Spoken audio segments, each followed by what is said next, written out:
How to manage spam protection settings. This tutorial shows you how to turn on caller ID and block suspected spam or scam calls automatically.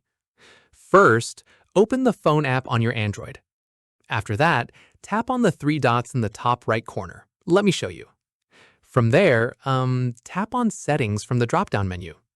At this point, tap on Other Call Settings. In the next step, turn on the switch to show the caller information and also contact numbers and calls. Once done, if it's a spam call, head back and tap on Block Calls and turn on the toggle next to Block Unknown and Private Numbers. At this stage, tap on Only Block High-Risk Scam Calls instead if you'd rather let lower-risk spam calls still come through. Keep in mind, this feature shares anonymous caller data to improve spam detection, though your saved contacts stay private. Finally, come back to the same menu anytime you want to adjust your spam protection level. And that's it. If this guide helped you manage spam protection settings, give it a like, subscribe for more Android tutorials, and tap the bell icon for updates. See you in the next